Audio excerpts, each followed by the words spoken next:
అదే RTV app వార్తల్ని క్షణాల్లో చదివే అవకాశం ఉంటుంది. ఒక న్యూస్ పేపర్, ఒక టెలివిజన్ ఛానల్ మీ చేతుల్లో ఎప్పుడూ ఉంటాయి. పెట్టేసి ఆ శిలాపలకం మీద ఉండే పేరు మనము ఇచ్చిన ప్రసాదంతో సమానం. నేనైతే చాలా తక్కువ వయసులోనే 2 సార్లు ఉప సర్పంచ్గా, మరి కోనప్ప గారి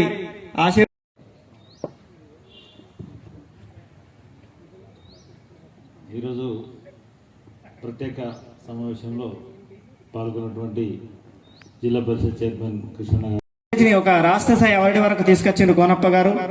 అతనికి ప్రత్యేకమైన మనస్ఫూర్తిగా అభినందనలు తెలియవలసిన అవసరం ఉంది. నా టికెట్ విషయంలో అసలు నాకు టికెట్ వస్తుందని అనుకోలేదు. వాస్తవానికి చాలా పోటీ ఉండేది, అది జనరల్ సీట్ కాబట్టి. నాకు ఎంపీటీసీ ఇచ్చినప్పుడు కమ్యూనిటీకి ఒక్కరు నిల్చున్నారు. మొత్తం మనతో కూడుకున్నటువంటి పోటీ అది. కాకపోతే ప్రజలు మాత్రం నాకు 60% ఓట్లేసి మిగతా ముగ్గురికి 40% ఆపేస్తే 1500 మెజార్టీతో గెలిచిన తర్వాత ఎంపీపీ అనే అవకాశం వచ్చేది. కొన్ని అక్కడ క్యాస్ట్ బేసిక్స్ ఈక్వేషన్స్ కావచ్చు, ఎంపీపీ చేజారింది.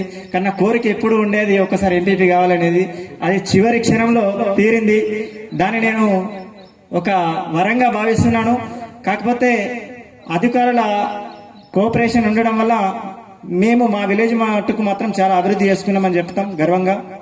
ఏది ఏమైనప్పటికీ ఈ అవకాశం దొరికి మళ్ళీ రానున్న రోజులలో ఇక్కడ ఉన్న వాళ్ళు వివిధ హోదాలలో ఉండాలని భగవంతుని మనసారా కోరుకుంటూ, మా అధిష్టానం కూడా మన్ను ఆశీర్వదించి మరింత ముందుకు తీసుకెళ్తారని ఆశిస్తూ ఈ అవకాశం ఇచ్చినటువంటి ప్రతి ఒక్కరికి ధన్యవాదాలు తెలియజేస్తున్నాను. మరిన్ని వీడియోస్ కోసం ఛానల్ ని సబ్స్క్రైబ్ చేయండి. లేటెస్ట్ అప్డేట్స్ కోసం వాట్సాప్ ఛానల్ ని ఫాలో చేయండి. అండ్ లింక్ డిస్క్రిప్షన్ లో ఉంది.